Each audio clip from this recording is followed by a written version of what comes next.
Record News Rural. Oferecimento. Bradesco, de ponta a ponta é com o Bradesco que o agro conta. Micro Essentials da Mosaic, MPS em grânulo único.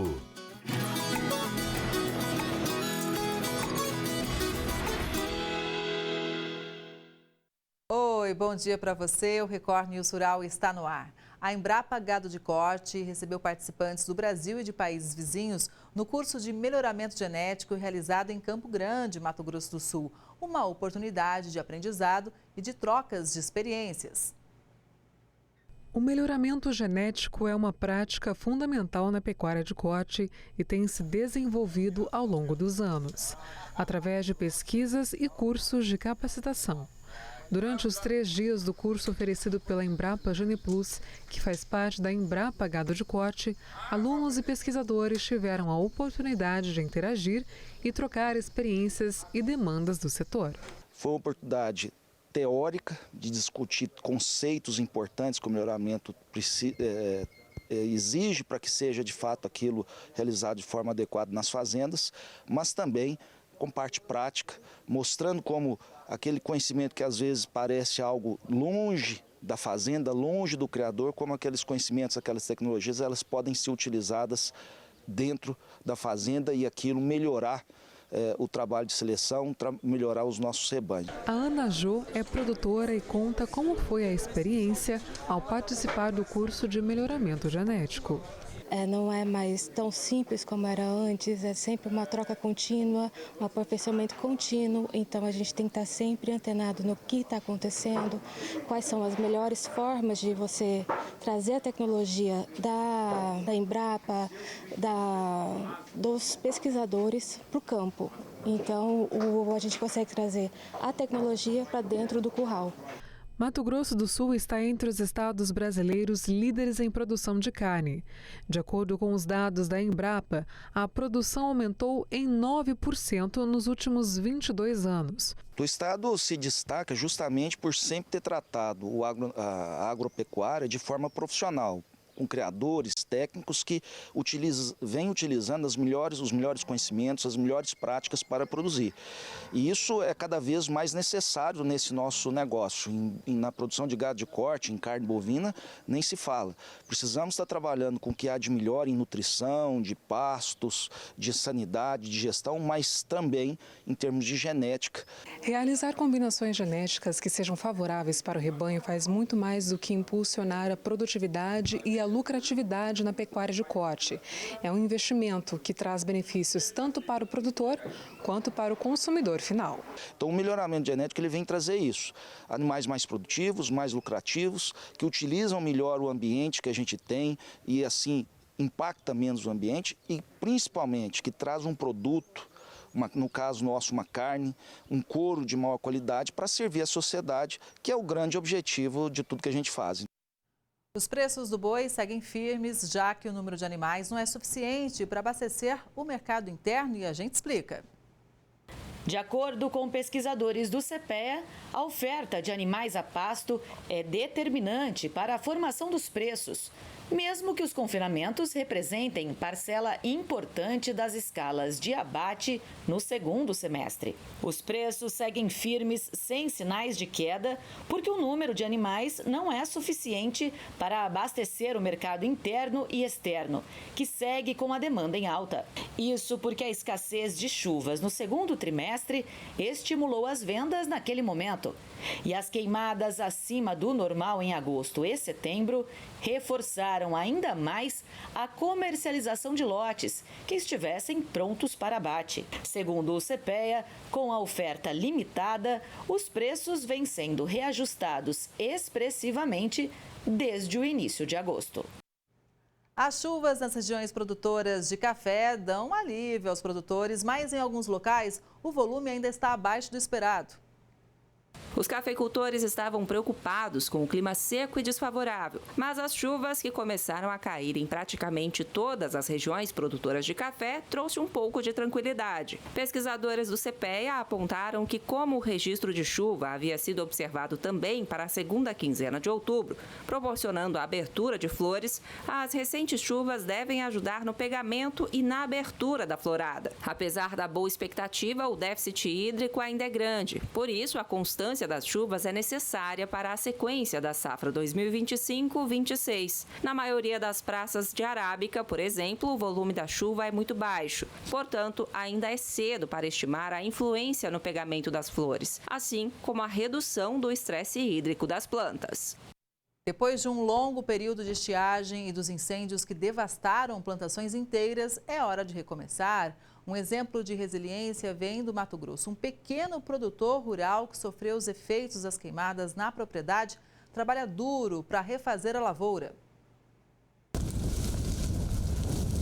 Em Mato Grosso, a estiagem severa que atingia o estado teve fim após o início da primavera, que trouxe as tão esperadas chuvas. O estado foi um dos mais afetados pelos incêndios florestais, com registros de quase 50 mil focos desde o início do ano.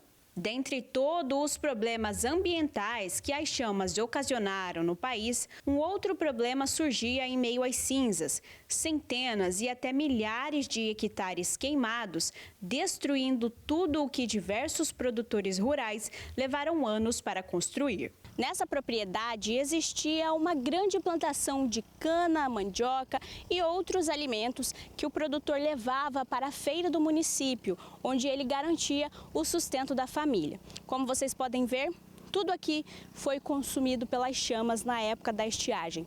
Agora, com a chegada das chuvas, ele tenta se reerguer, mas para isso ele precisa comprar os alimentos de outros lugares para poder revender na feira e não ficar sem renda. A gente está comprando mesmo só para manter o nosso ponto na feira, né? Porque o ganho é muito pouco.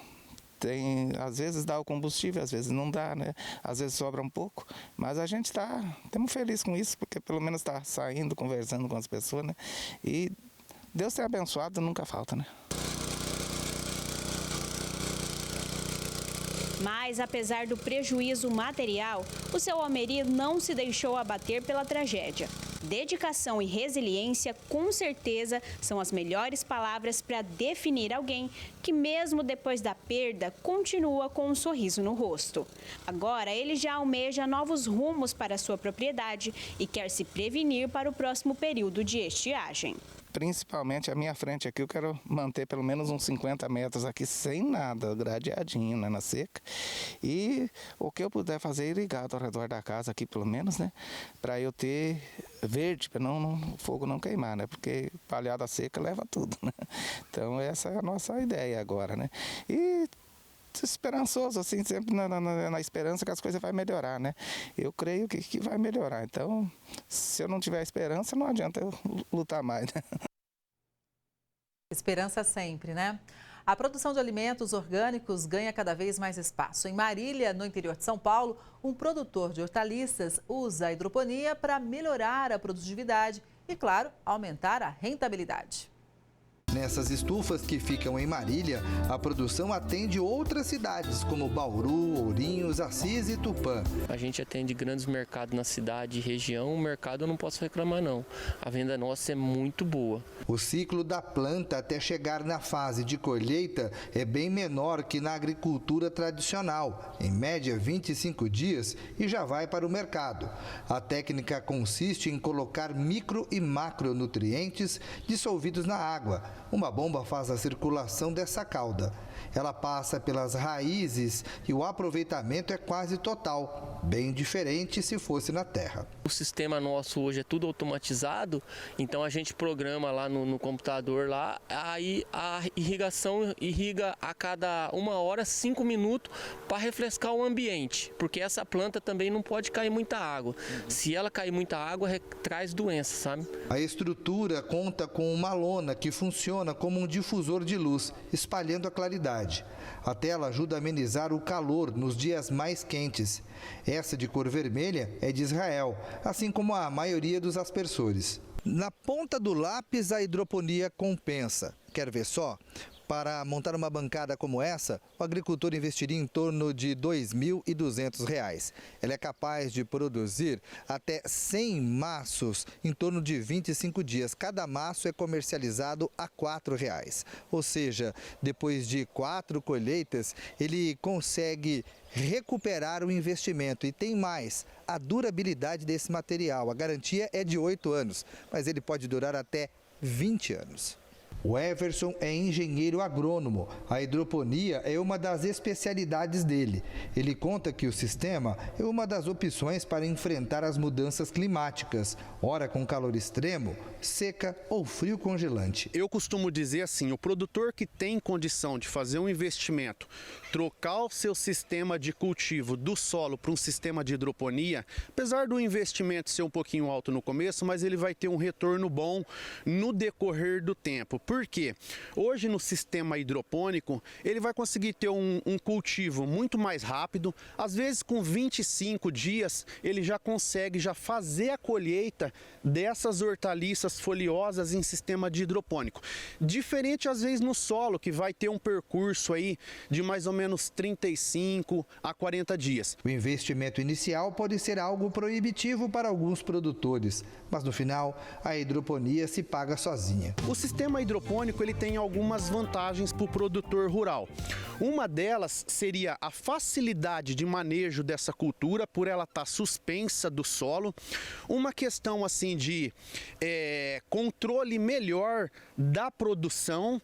Ele não vai fazer a utilização de alguns defensivos. Por ser um sistema que ele está suspenso, ele vai evitar bastante doenças que às vezes está ligada ao solo. A produção de biocombustíveis avançados ganhou impulso com o novo marco regulatório.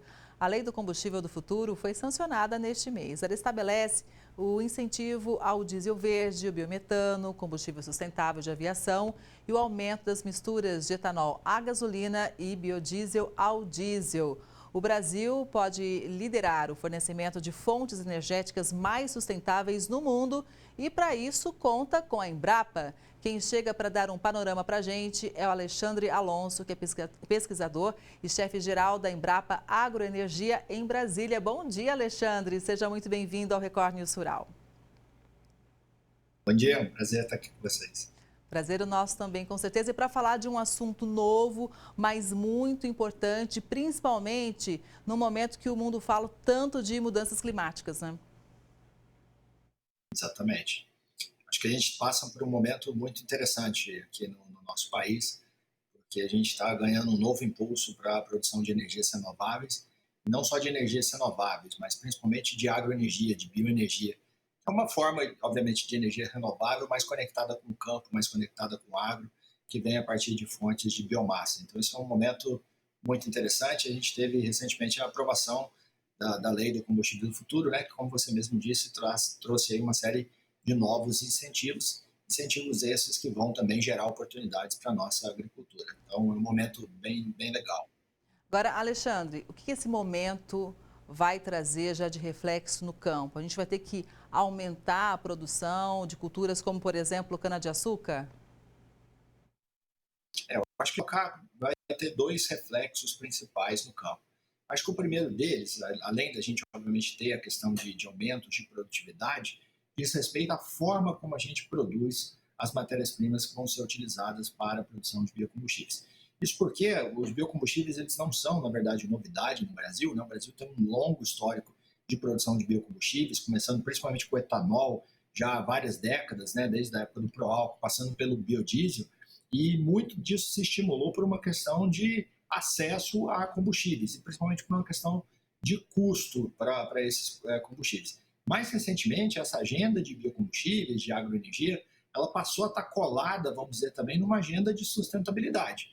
Por quê? Porque, basicamente, os biocombustíveis, que são essas formas, esses combustíveis líquidos produzidos a partir de biomassas agrícolas, como você mesmo mencionou, a cana, a soja, o milho, entre tantas outras, esses biocombustíveis eles têm uma menor pegada de carbono. Ou seja, quando você utiliza no seu veículo um biocombustível, como por exemplo o etanol, em substituição à gasolina, os níveis de emissão de CO2, que é um gás de efeito estufa e, portanto, atrelado a mudanças climáticas, ele é menor, o nível de emissão é menor do que quando você utiliza esse veículo com o combustível fóssil, então da gasolina. Então, hoje, quando a gente fala de agroenergia, de biocombustíveis, a gente está falando tanto de uma agenda de transição energética, como que a gente pode assegurar que as novas fontes de energia sejam fontes limpas, sejam fontes verdes, mas também está associada a uma agenda de sustentabilidade e uma agenda de descarbonização. Isso faz com que a forma como se produza as biomassas que vão ser utilizadas para produzir biocombustível, ela também tenha um impacto. A gente hoje tem trabalhado na Embrapa Agroenergia e várias outras unidades, em protocolos que a gente tem chamado de agricultura de baixo carbono. Ou seja, como que eu consigo produzir a mesma soja, por exemplo, mas emitindo menos carbono durante o processo de produção? Como que eu posso produzir cana-de-açúcar emitindo menos CO2? Por quê? Quanto menos CO2 a gente emitir durante a fase agrícola, portanto, os produtores incorporando aí técnicas mais sustentáveis, técnicas mais conservacionistas, menor vai ser a pegada de carbono do biocombustível que é produzido a partir daquela biomassa. Ou seja, com o estímulo para a produção de biocombustível, a gente vai ter tanto o estímulo para aumentar a produção e a produtividade, quanto um estímulo também para se produzir de uma maneira mais sustentável. Eu costumo dizer que a agricultura brasileira ela passou por uma fase de expansão de área, principalmente, né, quando a gente migrou das regiões temperadas para o Cerrado, para o Centro-Oeste. Depois a gente passou por uma fase de aumento de produtividade, no qual a tecnologia teve um incentivo maciço, e agora a gente vive uma fase de multifuncionalidade, uma fase de sustentabilidade.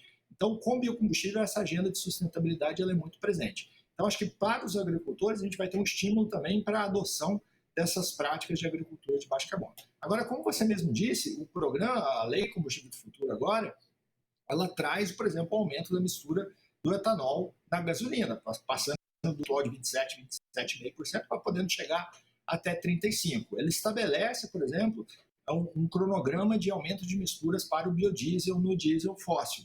E ele traz também programa de biometano, de diesel renovável, de combustível sustentável de aviação. Isso quer dizer que a gente vai precisar produzir mais biocombustível para atender todas essas metas que estão atreladas a metas de descarbonização. Se eu vou precisar produzir mais biocombustíveis como um todo, eu vou precisar de mais biomassa. Então a gente vai precisar também aumentar a produção de uma maneira expressiva para poder atender esse programa, tanto produção de cana-de-açúcar quanto de soja, entre outros. E aqui eu preciso fazer um adendo muito importante, que quando eu digo aumentar a produtividade, eu não estou dizendo aumentar a produtividade para biocombustíveis dentro da produção de alimentos.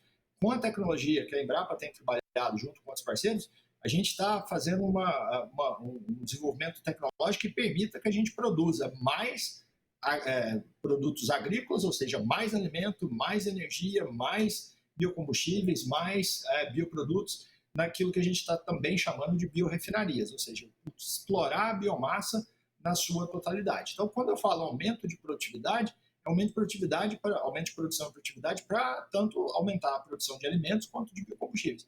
Isso vai ser feito, obviamente, com a incorporação de novas tecnologias, quanto também, por exemplo, com a reconversão de áreas de pastagens degradadas. A gente sabe que o Brasil tem uma quantidade bastante significativa de degradadas e que podem, com a tecnologia certa, serem reincorporadas e colocadas dentro do sistema produtivo.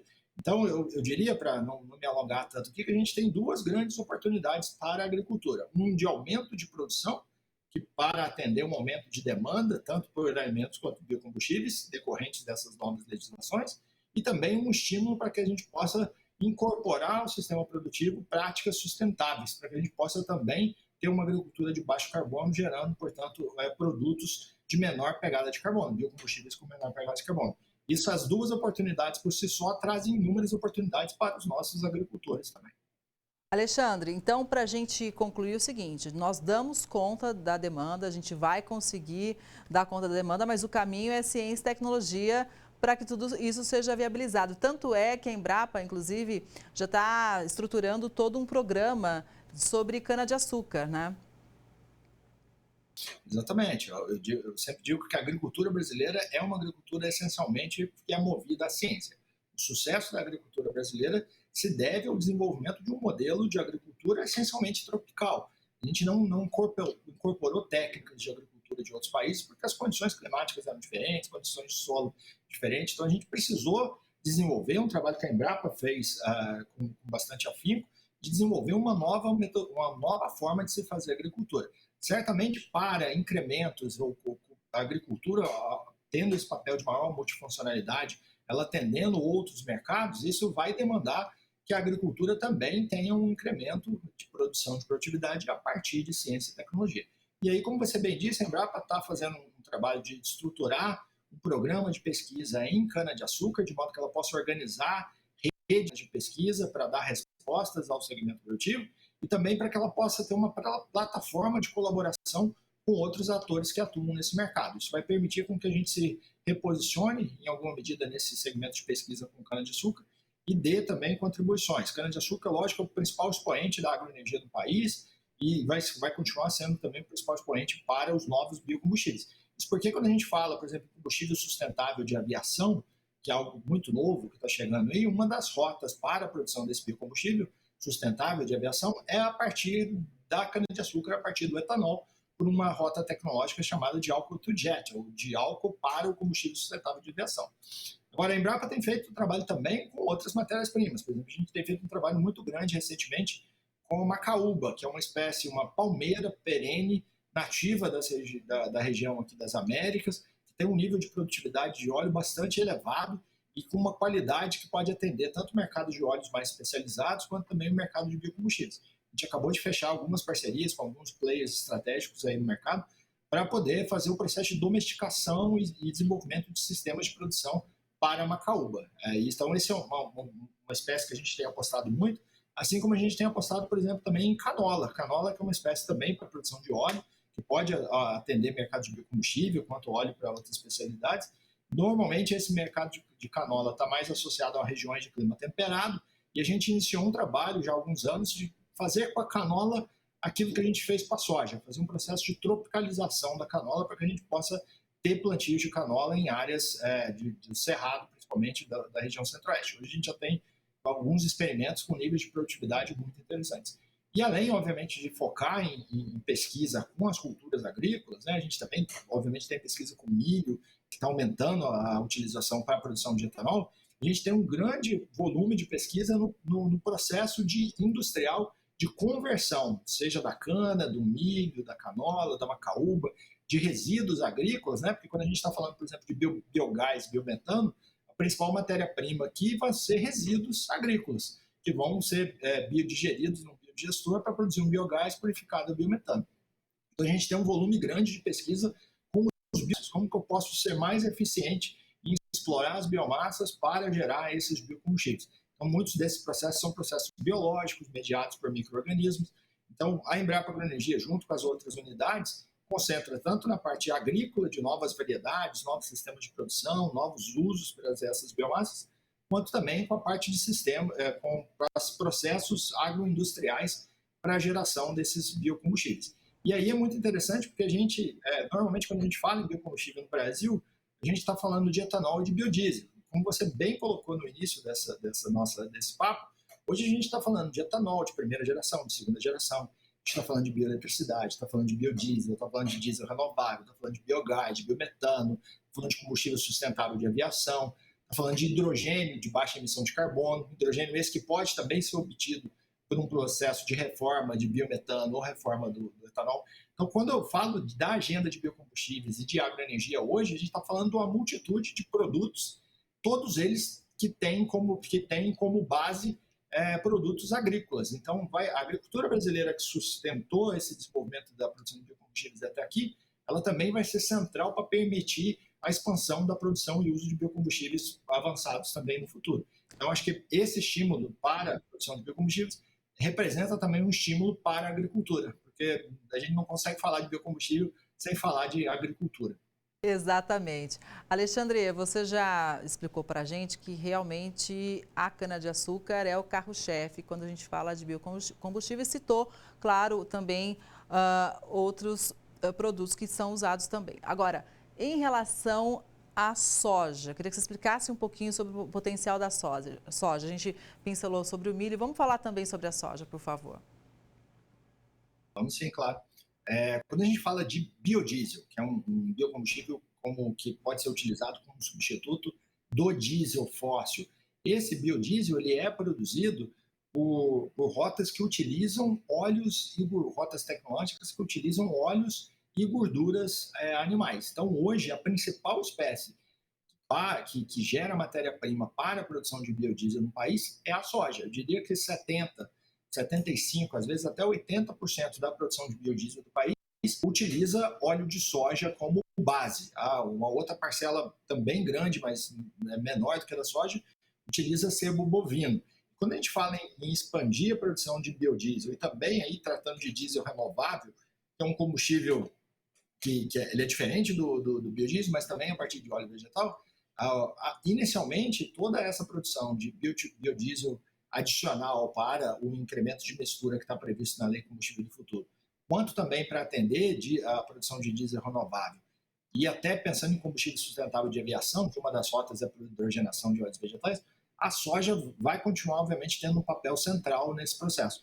E aí, o interessante aí é que a gente tem hoje capacidade no país de aumentar a produção de biodiesel, aumentando o processamento interno de soja. Isso é interessante no sentido que a gente, ao processar a soja no país, a gente vai gerar o óleo que pode ser utilizado tanto para a indústria alimentícia quanto para a produção de biocombustível, mas a gente vai gerar um farelo e também um concentrado proteico que é, na verdade, utilizado dentro da indústria agropecuária para a produção animal. Então, isso quer dizer, ao aumentar o processamento de soja internamente, a gente consegue produzir mais biocombustível, mas também estimular a produção, por exemplo, de carne dentro do país. Então, com o volume de soja que a gente tem produzido hoje no país, a gente consegue sustentar esses aumentos de mistura progressivo, aumentando, obviamente, o processamento interno aqui. E, obviamente, quando a gente traz aí diesel renovável, combustível sustentável de aviação, a gente vai buscar incorporar novas matérias-primas. Eu mencionei aqui a canola, mencionei a macaúba, e a gente pode tratar de outros óleos também, mas eu diria que a soja ela tem e vai continuar tendo um papel central para a produção de biocombustíveis no país. Então, quando a gente fala hoje de etanol, a gente está falando principalmente de cana e milho. Quando a gente fala de biodiesel, a gente vai estar falando principalmente de soja, sebo bovino no país, alguma participação de óleo de palma, óleo de algodão e outros, mas em menor escala. E quando a gente fala em novos biocombustíveis, que vão desde diesel renovável, como combustível sustentável de aviação, a gente tem tanto oportunidades para a cana-de-açúcar e por conta da rota de produção desses combustíveis a partir de etanol, bem para a produção desses combustíveis avançados. E o Brasil tem tudo, né, para ser referência nesse assunto, é tão importante, esses biocombustíveis, energia renovável e tudo mais. E, claro, contando com a Embrapa. Alexandre, foi muito importante te ouvir, muito obrigada, um bom dia e até a próxima. Eu que agradeço, a gente está sempre à disposição aqui. Obrigada mais uma vez. E o Record News Rural de hoje vai ficando por aqui. Obrigada pela sua audiência. Eu espero você no próximo programa. Até lá!